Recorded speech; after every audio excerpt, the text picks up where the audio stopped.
Welcome back to Buttendz Sessionz, guys. We're back here with special guest today. My good friend and former teammate, Neddy is joining the show. We're so happy to have him on the show. We're really lucky to have him here, dropping some insight. 13-year professional ice hockey player. Here he is, all the way from Vancouver, British Columbia, Neddy Lukasovic. Thanks Neddy, for having me, guys. It's great to chop it up with you guys. I'm elated, and hopefully we can have a little fun here. Yeah, I'm really appreciative that you're taking the time for us today.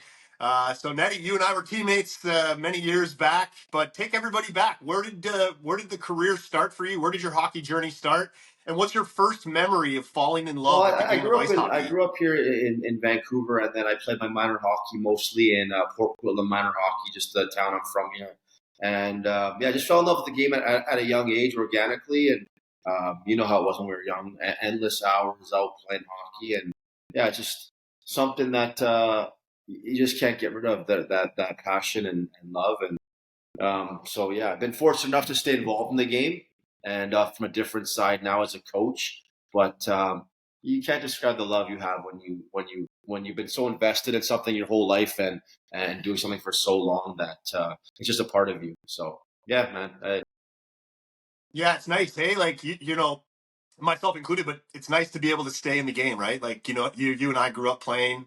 When you were a kid, like, did your parents encourage you? I mean, you're a Canadian boy, right? So is it just like from the time you were basically able to walk, did your parents have you on skates? And you know, what was it like when you first started playing the game? We immigrated to Canada when I was a small baby. So we're actually from Eastern Europe. We're from Montenegro, a small country in Eastern Europe. My dad and my mom, we immigrated here when I was 2 years old. So hockey was not natural for us at all. Hockey was not something that my parents did. My dad has actually been on skates maybe once in his life, like to this day, right? So it's kind of funny because people look at me and they say, "Oh, you must have come from, someone who played hockey or someone who knows the game," but totally untrue.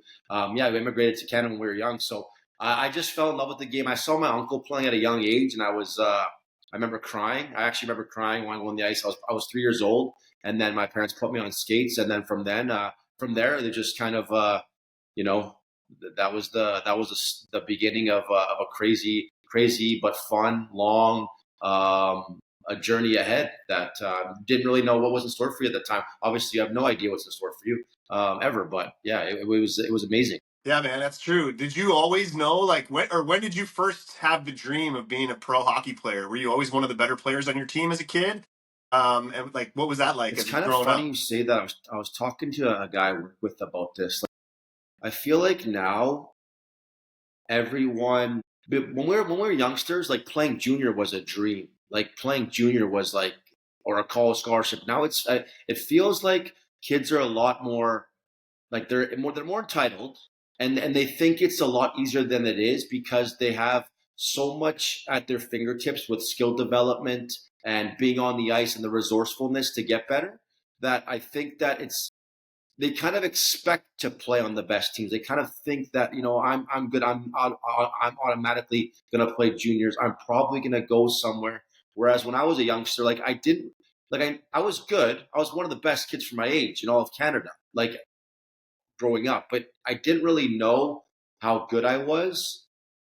And probably until I was like going into pro, like even in junior, I was still kind of unsure of myself. I was even in the dub at 16. I like within me, I knew that I had capabilities, but I didn't really know until probably at my draft year, going into the draft that, okay, I might get drafted. This is cool, but I was still pretty humble and not really fully grasping like what being drafted could mean to the NHL. But when I was young, I knew I was good, but I guess I didn't really know how good I was. And I kind of wish I knew when I was younger that how good I really was. Maybe to drive me even further than I was. I was always obsessed and wanting to be the best and wanting to get better. But had I had maybe a little more of a killer instinct, a little more confidence, who knows what that could have done? But hindsight is 2020. It could go either way too, right? Well, think of that's interesting that you bring that up, and I'm thinking as you're telling me the story here about goals that you had as a player, and looking back on your career now. I mean, you were very successful. You played junior. You were drafted by the LA Kings, and we'll get to that in a little bit. You and I ended up as teammates in the pro level. But looking back now, looking back at your career, like what are some things that you wish you had done differently as a young player that you maybe could have given you even more success as a pro player, as Just an adult? probably being more open to feedback, being more open to constructive criticism from coaches. I'm talking about once you're getting to the pro level, like our first year pro, like when you knew me. Like when you knew me, that was the young Ned that was like really good, really entitled. Like, fuck, what can you do for me? Instead of being like, okay, I got to take a step back. Like, let's take what this coach is saying, how he's trying to teach me. So for sure, be like fully buying into what the coach was asking of me, and also like not always thinking everything was an attack or like personal. It was always like understand people are trying to actually help you. They're not trying to hurt you. People actually who are passionate about being a coach and passionate about being involved in hockey, they're actually trying to help you, and they know more than you because they have perspective, because they've been there and seen things and seen players like you who they can help, right? So like my first year pro, I didn't want to take that information. I was like, why? I don't want to. It's not. That's not how it should be. But I don't know that, and neither does a young kid that's going in that situation, right? So you got to be open to adapt, and you got to have humility. You got to be grateful, and you can't be entitled. I was a little more too entitled and a lot less grateful. Whereas now I'm way more grateful. I'm way less entitled, right? So I wish I would have Well, where do you, taken more guidance that I got, right, from coaches at the beginning stage of my career. You learn, and then by that time, but maybe you may waste a year, 2 or 3, right? yeah, no, 100%, man. I mean, I think, you and I talk about this often about, what we know now compared to about what we knew then. We looking back and when we were both playing together, and, obviously you could go back and change a lot of things. Like you mentioned earlier about having expectations and like having dreams. Like, what do you think young players today should like shoot for? What should be the goal of some of these young players? Should it be like striving to get to the NHL, or do you try to like encourage kids to manage their expectations, or like, what do you encourage young players to It's a strive great for in the game? question because who are we to tell a kid like you know what, you shouldn't have a dream to play in the NHL, but why, right? Like everyone should have a dream. We all have dreams, and your dream, not to be cliche, your dream should be big. If you're playing hockey and you don't have some type of a dream, okay, you're just playing hockey recreationally. So like, but all kids I ask, what is your dream? Like they kind of hesitate. It's like, tell me, you want to play in the NHL? Say that. Like you should have that dream. I know it's a crazy dream, but you should have that dream. Now understanding like, are you gonna make it? We don't know. But if you want to make that dream come true, understand there's a process involved and it's not an easy process. A lot of kids they want something, but they don't want to do the hard steps to get to where they need to go, right? They just want to they want the destiny. They don't want the journey. They don't want the process. They don't want the adversity. They don't want the teaching tools that can help them get to where they need to go so that if they don't make it, they at least have other tools in their tool belt, right? So, yeah, have a dream and work for that dream. I think that everyone should have a dream. I don't ever say to a kid, "Hey, you want to play the NHL?" That's not realistic. You're playing A2 or you're not a AAA player. It's like you don't know what this kid can be in 5, 10 years. You know what I mean? So I think kids should all have a dream, and I think that it's unfair of us adults, leaders, coaches to tell a kid they're dumb if they want to play the NHL. Yeah, it's a crazy dream, but have that fucking dream and go for it. Yeah, I think there's a problem like that too, where especially, I mean, I can't speak for other sports, but specifically in hockey, if you're not one of the top guys at a young age, a lot of people are negative about, you don't have what it takes unless, you've basically bloomed at like 12, 13 years old. If you're one of those can't miss guys, of course, like those guys it's okay for them to be like, oh yeah, I want to play in the NHL, da da da da, but like, a lot of players are, basically nobodies when they're 12, 13, and they can turn themselves into, dynamic athletes and great players by the time they're 20, 25 years old. And then like the sky's the limit. You know what I mean? I see a lot of that in hockey, and it's You it's know what? Like unfortunate. looking at me, like I was you know my story. I was last cut from the Kings at 20 years old. I went down in the minors, and I remember being still 23, 24, 25, still trying to make it. Right? Like I always tell kids now, like they're like 16, they're not playing junior, or they're 18, they haven't made it, or they're 19, they didn't get drafted. I always try and share my perspective. Like I was 24, waking up every day, being like, okay, maybe today I get the call up. Maybe today's the day I really get that opportunity. Like your dream is so long, it's also short, but like it's long in terms of you're not going to make the NHL today or tomorrow if you're a youngster, but what can you do to help yourself get there? You know what I mean? And too much of my time was spent worrying about, like, I need to make it. I got to make it. Am I going to make it? Instead of being like, okay, I'm here today. What is going to help me get an NHL call up? Like, what can I do today for the next year or 2 years Oh, or 3 years, that's a great right? point. And I was so worried about other players. Why is he getting called up? Why does he get ice time? Why is he getting an opportunity instead of being like, fucking good for you, brother, good for you. Fucking keep going. Let me pull something from you and put it into my tool belt so that I can get to where I want to go instead of being like, I need to make it. I want to make it. Okay, that's great. Well, now do the things you need to do so that maybe you get that opportunity. You know what I mean? Right? So your dream is always alive. I feel if you're taking Dude, that's, you're hitting the nail on the head for me right now. you're like, Rob, your dream is always alive if you're continuing to grow and get better and develop and just grow a little by little. Your dream is still alive. That's why I tell kids you always want to play hockey one more year and grow a little more each year because then your dream's still alive, right? And ultimately, if you want to play in the NHL, your dream being alive is just as good as making it in that moment because you have something to play for, right? Can you guys hear me? Dude, I love what you're saying right now, man. It's really hitting the nail on the head, especially if you're a young player and you're hearing this.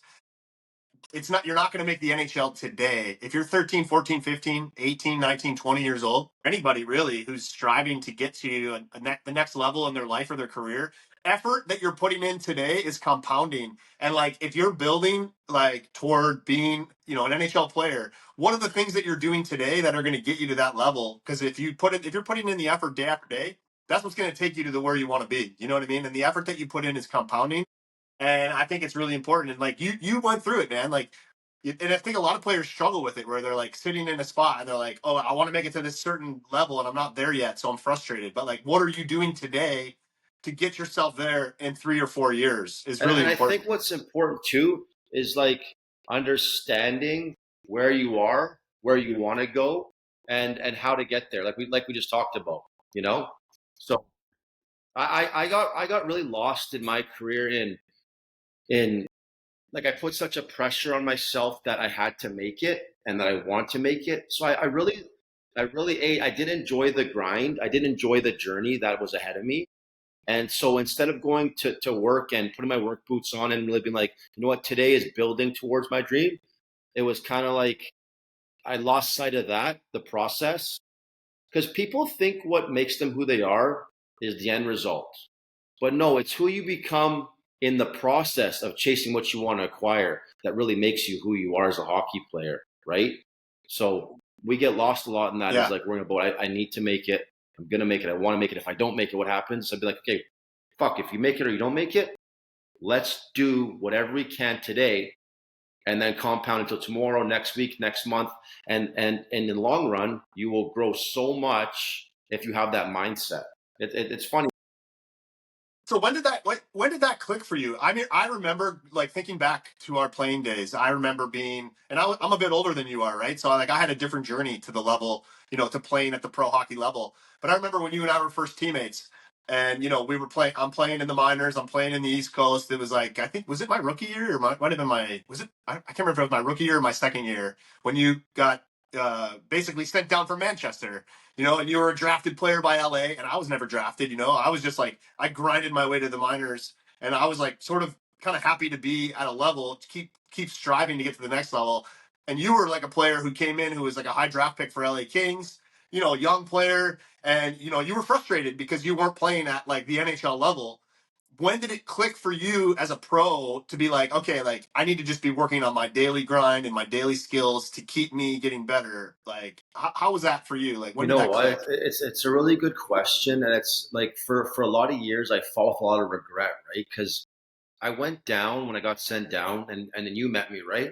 I had a terrible attitude, really entitled, and first of all, you're rubbing people the wrong way, not just your teammates, your coaches. So you're putting yourself in an environment to not succeed because the environment isn't going to be good for you, right? It's not going to be as enjoyable. So like if you're not feeling good mentally or like comfortable in the situation you're in, being a good hockey player is secondary because you're not able to do the things you want to do if you're not comfortable off the ice and going into situations and settings that can help you succeed. So right there, I put myself behind the eight ball with my entitlement and attitude and feeling sorry for myself, right? So that first year pro was kind of a wash. It was a terrible year for me.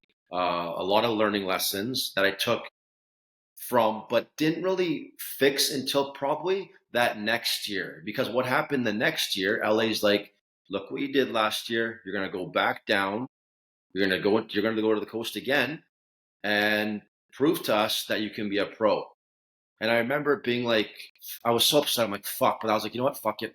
I'm like, I'm going back to Carl, who didn't like me because of the first year. So I'm like, you know what? I gotta. I gotta have a good attitude. I'm like, the guys down there are good. Like, they're good players. We're all in the same league. I started having a little more humility instead of being like, I'm better than this guy. I was like, fuck, these guys are good. These guys deserve it too. Why do I deserve it more than that guy? He's worked his whole life. He's trying his best.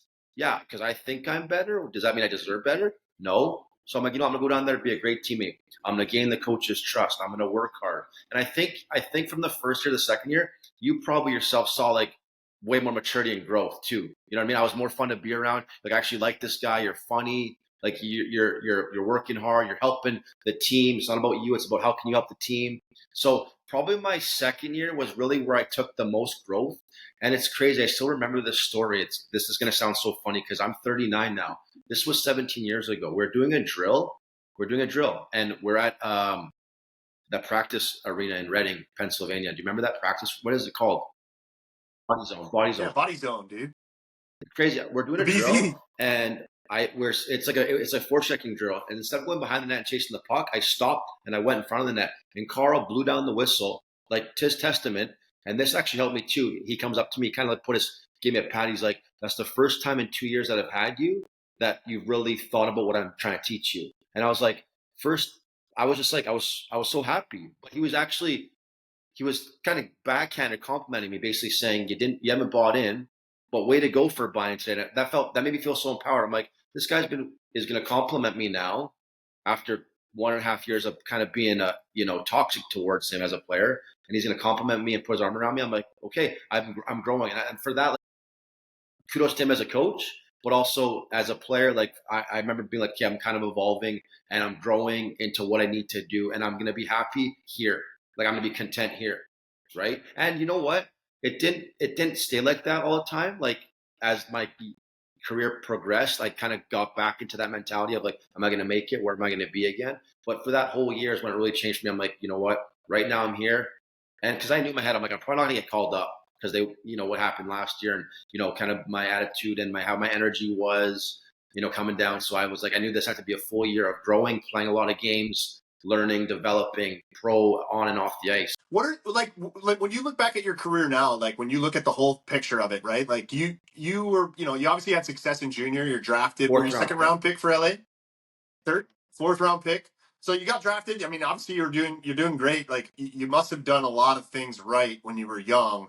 Like, can you isolate one specific thing, or like what would you have done differently now looking back on it as a young player? And when would you have done that different thing to make the change so that you didn't maybe show up and have an attitude that first year? What was it like? What would you change now looking back? What I would have changed was I would have fully bought into this is actually an isolated story, like an isolated incident, which could change my whole trajectory probably, right? And butterfly effect, it is what it is. But I remember I just came from junior and I had 60 points in 50 games in the WHL, decent, whatever, skilled player. I was always a kind of a finesseful player. But as you remember, I was really fast and I did play pretty hard. Like, I had an edge to my game. But when you're trying to make it to the NHL, Yeah. everyone is skilled. Everyone can shoot, everyone can pass, and everyone can skate. But how do you separate yourself? And what happened, my 20-year-old training camp, I could have went back to a junior, been an overager, but I signed with the Kings, an entry-level deal. Yeah. I was at my NHL camp, and it was the last game of the exhibition season. We're playing against the Sharks at Staples Center. What a dream. I started against Joe Thornton and Jonathan Chichu. I started with Jeremy Roenick and this other pro named John Zeiler, right? So before the game, Mark Crawford, who was a Stanley Cup winning coach at this time, he told me, he said, what I need to see from you today is energy, physicality, winning loose puck battles, driving to the net. You don't got to overhandle the puck. You don't got to make plays. I want to see you be good on the PK. He said, be good on the PK and just forecheck like a demon. That's all he asked. And what did I want to do? Well, I'm a skilled guy. I don't know how to play like that, and I'm not going to play like that right now. I'm like, I got to make plays. I got to stand up by making plays, right? So I go in the game, and I do nothing. I do nothing. And after camp finishes, he tells me, hey, you need some seasoning. You're gonna go down. He's like, buy into what I'm asking to be. He goes, he literally, the manager of the Kings, he goes, you are Sean Donovan. That's what he compared me to. Sean Donovan was an energetic, forechecking player who had a great career because he was just up and down the wall. He dumped the puck in. He hit guys. He he forced turnovers. He used his speed, whatever, and he had skills too. But he bought into being a player that the team and organization wanted him and needed him to be. So when I went down into the American League, I still didn't fully buy into I need to be this player. And then what happens? You kind of lose yourself trying to do many things. And look what Yeah. happens next. Instead of being in the NHL, I'm in the coast a month later. So from 1 month, I went to be in the last cut in the Kings to being a big part of the organization to be in the ECHL. You know what I mean? It was probably 2 or 3 months, actually, realistically. And looking back, why didn't I just buy into what he was saying? He knew more than me. He won a Stanley Cup. He was a coach who had perspective. He's coached superstars. So as a youngster, this is why I have like empathy and patience for kids when they don't really understand why. I try and share my story. It's like I was there too. I have that perspective. And that's what I kind of used to try and help them. But I wish at that time I was all in and be like, you want me to hit someone? I'll fucking hit someone. You want me to chip the puck in? I'll do whatever you're asking. Because you know what? Maybe I make the Kings that year, right? If I go in that game and Yeah. do what he says, maybe I'm on that team. Maybe I'm not. But if I would have done what he asked, I had a higher, much greater and higher opportunity than I would have. So for me, I really wish that when I had that coach who saw something in me, he saw speed, he saw tenacity, he saw aggressiveness, he saw something that could help his team, right? And I didn't fully buy into wanting to be that player because when you grow up, no one ever like yes, kid. Who do you watch play? Do you think they name a third or fourth line player on an NHL team? No, they say Connor McDavid. They say Leon Draisaitl. They say Patrick Kane, right? They say McKinnon. They say Natchez, Marner, Matthews. No one's gonna say, you know what? Today, I think I want to be like Teddy Bluger. Like no one says that, right? I think I want to be, a guy that plays on the fourth line for the Maple Leafs. They don't say that, but they don't understand that's the easiest way to make it in the NHL is being a workhorse and putting your work boots on because it's a lot harder to play in the top six in the NHL and be counted on to score goals every night in the best league in the world against the best players, right? Yeah, I see a lot of that. I mean, dude, you see a lot of guys that they score, some guys that figure it out. And I always wonder, like, how do the guys that like maybe score 50 goals in junior, but they're not going to be a 50 goal scorer in the NHL, and they're able to transition their game because they're so good that like, okay, I'm not going to score goals in the NHL, but I'm going to be the third line guy that chips the puck off the glass to get it out of the zone and be reliable. And all of a sudden you got a job in a 15, 10-year career in the NHL. You're like, you have the opportunity possibly because you're so skilled, you're so fast, you have all these different attributes. But you, like you just admitted, like you weren't able to, you wanted to be the skill guy. You wanted to make the between the legs dangle around the D and then make the backdoor pass instead of chipping it in the corner and going in there, laying a body check, and then getting back and playing defense and be on the penalty kill. Like, are you doing that now as a coach? Like, are you trying to find players or talk to guys to be like, the chances of you being a goal scorer in the NHL are very low. Like, how do you convince a kid who's like, somebody who wants to get points? You as a player, like, how many points do you got? You want to be on the score sheet every night. How do you convince kids that there's more to the game than just getting on the score sheet What's as a coach for now? me? For me, I from my perspective, it's not like you do this because I know better. It's more so, hey, learn from me because I kind of made those mistakes and I can help you and I can teach you and I can guide you. If you trust me, I'll help you. And it's kind of like you just showing kids like it's hard for a kid now because we're all kids, right? You think you got to score the most goals or be the best player, but you know what? coaches are looking for work ethic, kids who are dogs, because I think that's a lost art, is kids who work really hard and play the right way, right? Like I would way rather on my team, and I get it now as a coach, have a guy who battles hard, who maybe isn't as refined, but he works, he competes, he has good energy, he knows how to play the right way, than the guy who is really perimeter, can stick handle, has a good shot, looks good aesthetically when he has, with his skill set, but put him in a game, he can't put that together, because a guy that can compete and work and find a system, I can teach him, refinery and becoming a better skater, or, stick handling and things like that. But it is hard to tell a kid, like, you know what? Here's where I think you can be successful. Why don't you try and chip the puck in and get a body and lay a body? It's a lot of work. You can't say to a kid, hey, you're a grinder, you're a forechecker. It's like, okay, well, show him clips of players who you think he might be similar to, and show him that player's ice time and how he contributes to that team and how important he is to that team. I think showing kids the value of certain players. So if I compare a forechecking player on my team or a power forward, I'll go to the Canucks because they can be relatable to that team. I'll say, look at him. Look what he does for this team. How valuable is he? When you watch him, you're like, of course he's important. You kind of see, like, you can make it like that. Like, you can make it like this. But they've always been told, if you score goals, you're the best player. If you get assists, you're the best player. As you get older, that's not the case, right? The players Yeah. who work hard and compete and in battle, are important, just as important to that piece of the puzzle as the guys who are making the plays. Because you can't have a good team without one or the other. And the difference is this: everybody wants to be a skill guy, and that's fine, but they don't want to work around what other areas can help my game if I'm not scoring goals or getting points. Because as youngsters, they're just judged on how many points they get and how many goals they get. They're not, a lot of Yeah. coaches don't at the younger levels. It's true. The good coaches, they reward effort and energy and playing the right way. But a lot of coaches at the younger levels, they reward, oh, you scored a goal? I don't care if you had body language. We won. I'm happy. I can bat my chest. I won. Whereas I would rather lose than watch some kids play the way some kids play. You know what I mean? Yeah, and is that something also that you have to deal with parents too, or like you have a kid who maybe you're trying to reach the kid, but he's on the way home with dad in the car, and dad wants just as much for the kid to be a goal scorer, or yeah, you're not a third line grinder, you're a goal scorer. You know what I mean? You must deal with Yeah, that a lot as a coach. we have this saying, you can't outcoach the car ride home ever, right? So it's really important for at this level where I coach U15, that the parents and the coach have the same message to the kid, right? And there's got to be a support, and the parents have to support the coach.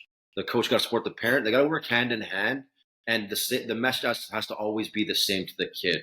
You know what I mean? Work hard, be a great teammate, stay consistent, all those things. You know what I mean?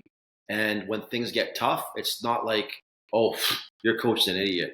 Or when you're not getting the opportunity, it's not like, oh, why is Dave playing? Well, Dave's your kid's best friend, and you're going to slander him and say, oh, Dave's not very good, right? And that happens a lot.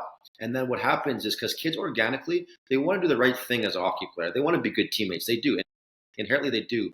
But it's the wrong message that they get that can, like, create that, well, I guess I got to really be more about myself and do things this way. Dad knows, right? And he's telling me, because he's your parent, you're going to listen to him, obviously, right? And they're your support system and your parents. So it's going to be hard for a kid to always be like, oh, no, well, I'm not going to believe my coach or my dad. My dad knows that you're a kid. You put your trust in your parents. When it comes to hockey or coaching or sports, a little different, right? Because the parents don't always know. And I had a parent say to me, "But you'll see that when your kid's older, it's not easy." But I've Yeah. been there, and I had the perspective, because I was a player who I thought got screwed, right? Until I got in the car. Yeah. I always tell a story. My parents came to watch me play pro, and shout out to my parents, amazing hockey parents who helped me learn, like, quickly, right? Like, they came to watch me. I was playing in Providence for the Boston Bruins farm team, and they flew to Providence. We played in Lowell. We played in Manchester, New Hampshire, and we had a home game against Worcester. And that whole weekend, I probably played 15 shifts the whole weekend. That's 9 periods, probably 15, 20 shifts. First game, they came all that way. This was my third year pro too, mind you, right? So I've been pro for a while. And this was when I really started to become an energy guy and fully buy into this role. First game, a few shifts, second game, a few shifts, third game, a few shifts. And I didn't see them much at the weekend, but after the weekend, I was like, as a kid, you just inherently want to make your parents proud, right? So you're not, I was upset, but I was thinking like, fuck, I feel like I let my parents down. Because that's what youngsters do. You're like, oh, is my mom and dad going to be mad at me? Like, that's a natural thing for a kid to think. And I get off the ice and I'm like, I meet my parents in the lobby after game 3. And I'm just like, I'm like, this coach sucks. I'm getting screwed over. Like, this coach sucks. I'm quitting. And most parents, not most, sorry, certain parents would probably be like, yeah, you know what? You are getting screwed. Screw your coach. You know what? F them. And you know what my mom and dad said? I remember my mom, she was so pissed. She said, you know what? Why don't you look in the mirror for once? Maybe you're the problem because you always complain about coaches. You're always mad about this guy getting an opportunity. Why don't you do more? And I was like, whoa. And I was like, and then she's like, but nothing. It was just, you do more, you do better, you look in the mirror. And I remember telling my dad too, like, but I'm getting screwed. And my dad was like, son, I understand it. We love you. I know it's not easy for us to watch, but you having a bad attitude and being toxic is going to do nothing good for you. You got to talk to the coach. You got to get his respect back in practice. You got to gain his trust back. You got to have a conversation with him. Ask what you can do more. You know what I mean? Show that you want to learn and grow. And so if my parents would have told me, yeah, screw them, I'd go to the rink and be like, F this, right? But they told me, hey, stay humble. And I need it. Maybe you're the problem. Why don't you be better? So I went to the rink and I was like, fuck this. You know, I'm happy. I'm grateful. I'm going to go work hard. And then within 2 or 3 weeks, things changed. I got more ice time. Coach liked me. The guys would like to be around me more. My attitude it was just a shift just from my parents telling me, you know what? You do more. And I remember doing this too. And this is a great message. And hopefully you can clip this, is because I remember one of my best friends was getting opportunities. I remember saying to my dad, I'm like, why is he getting all the ice time? Why him? I'm better than him, right?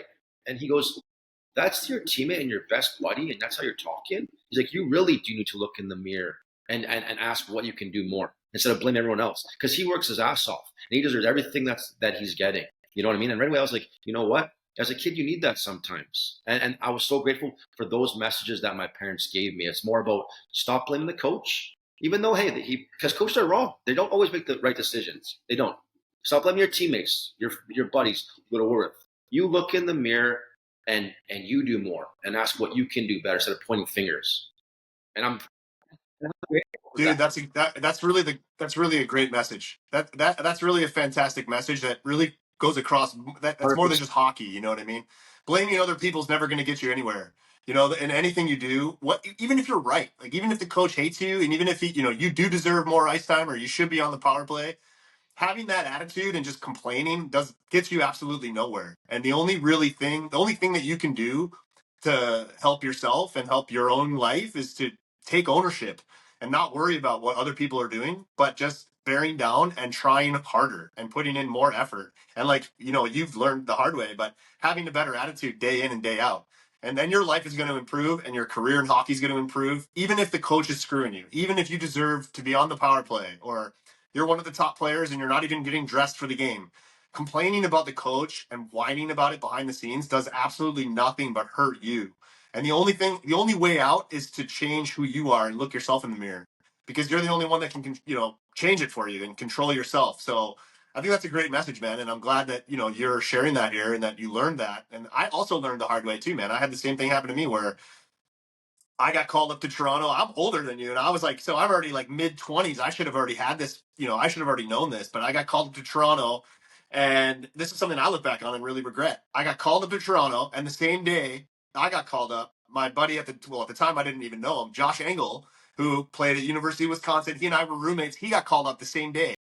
And I got healthy scratched. I get called up to the Marlies, and they healthy scratch me. And what do? I get on the phone with my dad, and I'm crying the blues, and I'm like, "This is garbage. This is baloney. Like, I deserve to be in the lineup. Why are they calling me up here?" And all of a sudden I'm not playing.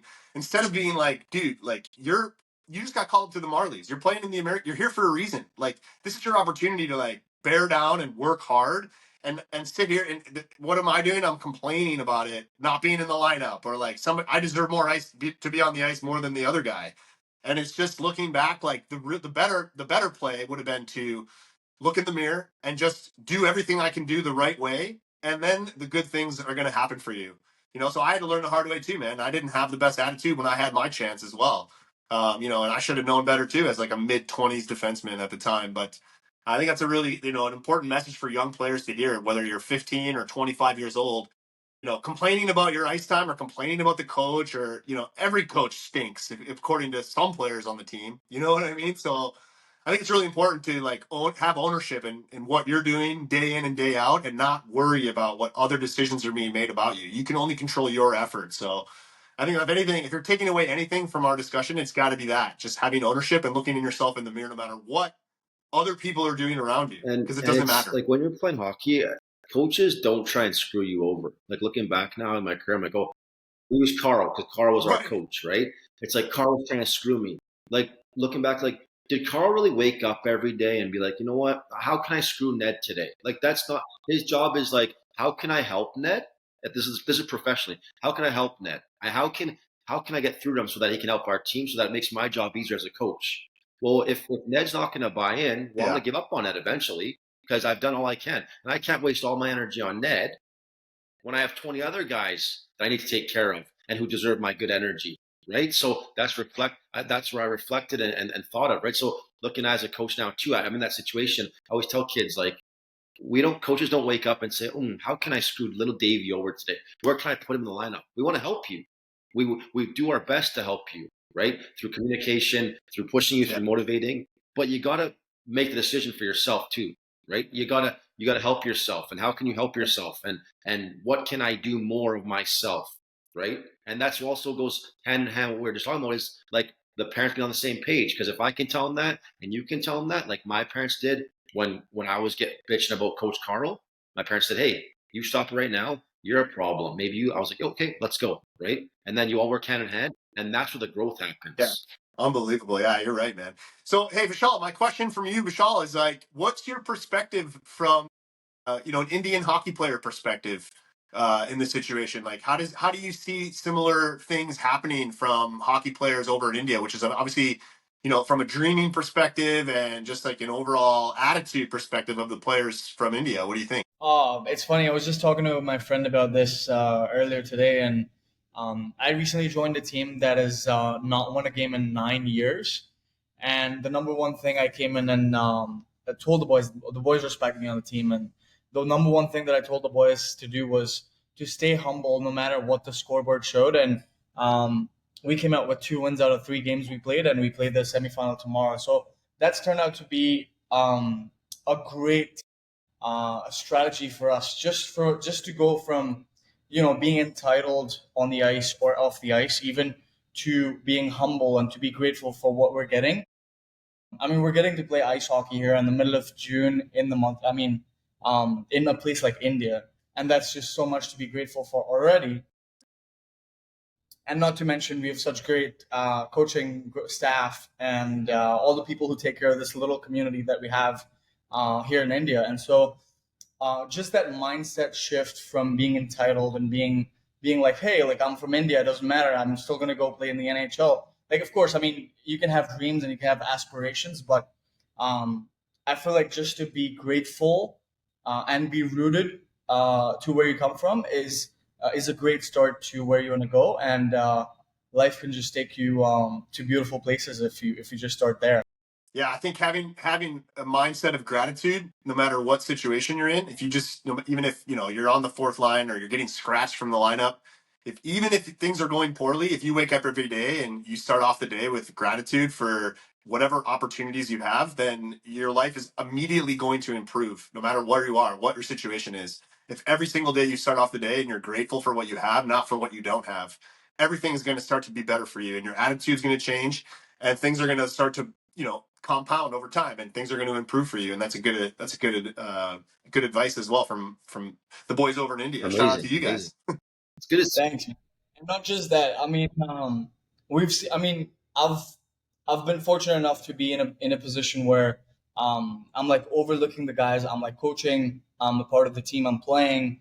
I'm also a part of the selection or analyzing committee also, and it just reflects on people's faces and in their body languages, how how their attitude is, how entitled they are, how positive of a mindset they have, and so it's important to carry that because it reflects very evidently on you when you're on the ice or off the ice as well. So I'm sure you, Neddy, could see that. I'm sure Rob, you could see that from doing training and clinic and camps and championships all the time.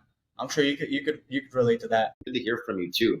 Yeah, super exciting stuff going on too, man. I know Vishal's he's been in the trenches at the rink, at the new rink in India, and a lot of exciting stuff happening in the expansion of hockey. I just saw too a stat where women's hockey is up like I think 5% higher than last year as far as girls joining the game to play, which is exciting. And like we got Vishal here all the way from India, and there's a new rink and new players and we talk about the game growing, and that's something that I'm excited about being a part of. I know Neddy, you're coaching, players in Vancouver. You're one of the top coaches, and you had a long career, 13-year career. Do you still consider yourself a hockey player today, or has your identity as a hockey player evolved as you've now transitioned away from Yeah, playing full time? yeah. I'm not a hockey player anymore. I mean, I can't even find my gear. I was supposed to play today, but I had like two elbow pad. I had like one elbow pad. You need two, so I don't have two. But no, it's funny because I'm for sure like I'm fully engulfed and like my dream now is I want to coach in the NHL or do something in the NHL. Like that's my goal, right? And so I'm Nice. fully a coach now, and so you see your perspective through the lens of a player. And then now that I'm a coach, you look at yourself through a different perspective and a different lens, and you see everything through a different lens. Because as a player, like what's crazy is when you lose as a player, like it never hurts. Like it never hurt as much as it did as losing as a coach. And yeah, for sure. For Really? me, it's like losing hurts way more for me as a coach because you're responsible for the whole entire team.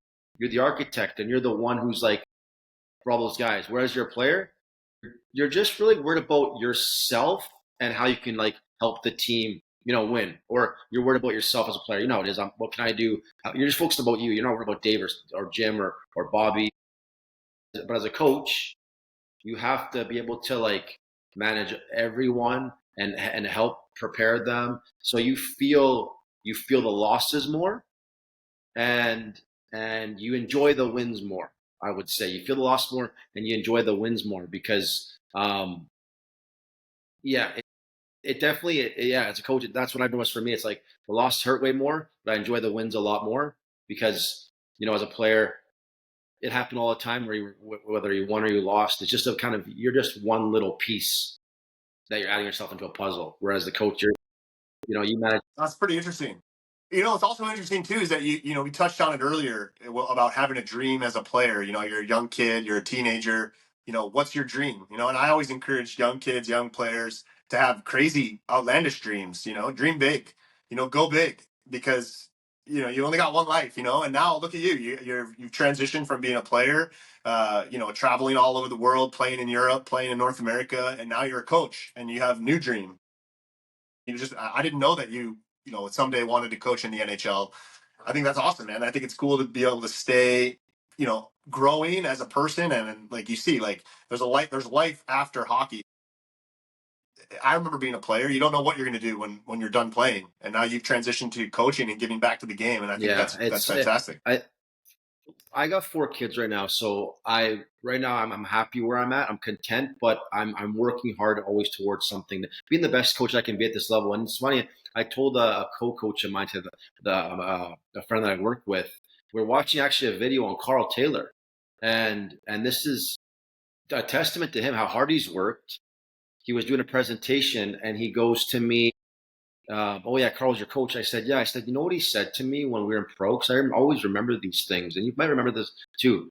It was my second year pro, your second year pro, and he was coaching. We were doing all this video, all this teaching, all this learning. And kudos to him. He treated that like an NHL team. Like he was a professional in what he did. He worked hard.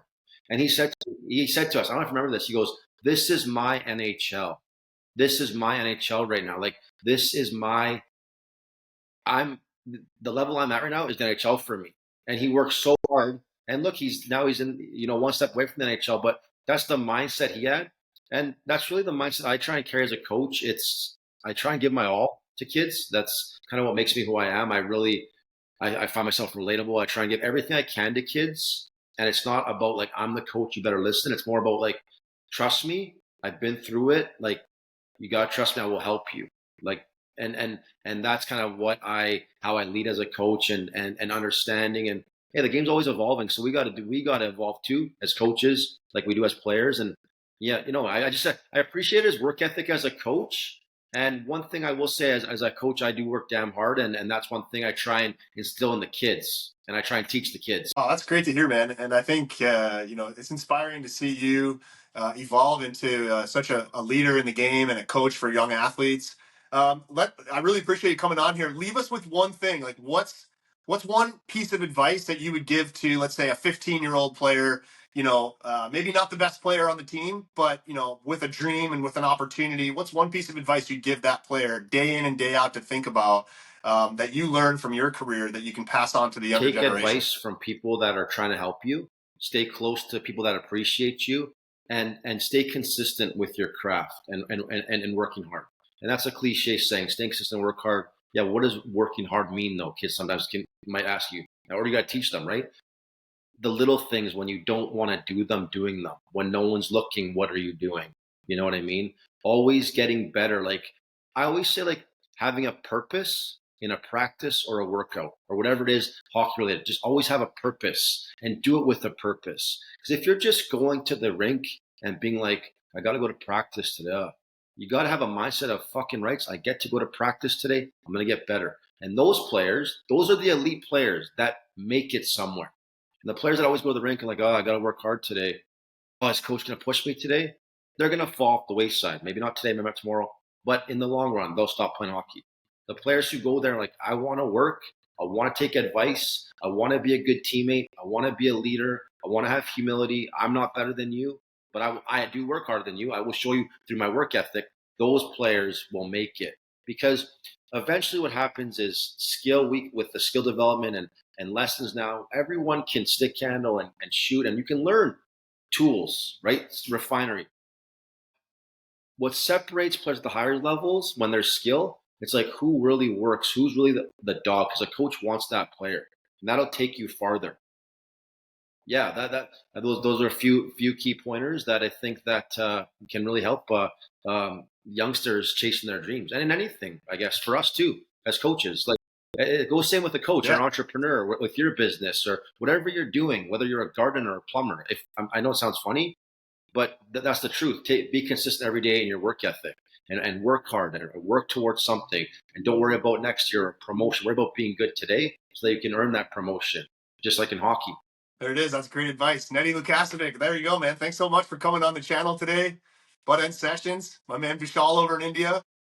Look forward. Let's do it again soon, man. I think it was awesome. Appreciate you. So that was awesome. awesome. You on the Thanks, show. Rob. I love what you're doing with everything too. I'm actually going to, I don't care if you edit this out, we can just chop it up now. I'm going to Chicago in a couple of weeks, and I actually wanted to get some grips for the boys. Like, I'm totally cool. You can edit this out, Rob. I'm talking.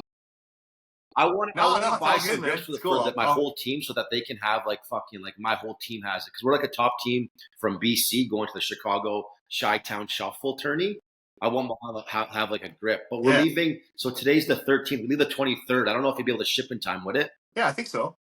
It was fun today, actually. This was fun. Get the boys dialed in. Yeah, no, dude, let's do it again, man. Like, let's make it a segment. I think you bring a unique insight. You're a friend of mine, a great teammate from back in the day, and you can definitely bring a lot of value to the audience here. So I'm really grateful for your time today and for what you're doing, and I'm grateful to have you as a friend and a former teammate and somebody who's still in my life. So it means a lot, man. Thanks a lot for donating your time today, and look forward to doing it again.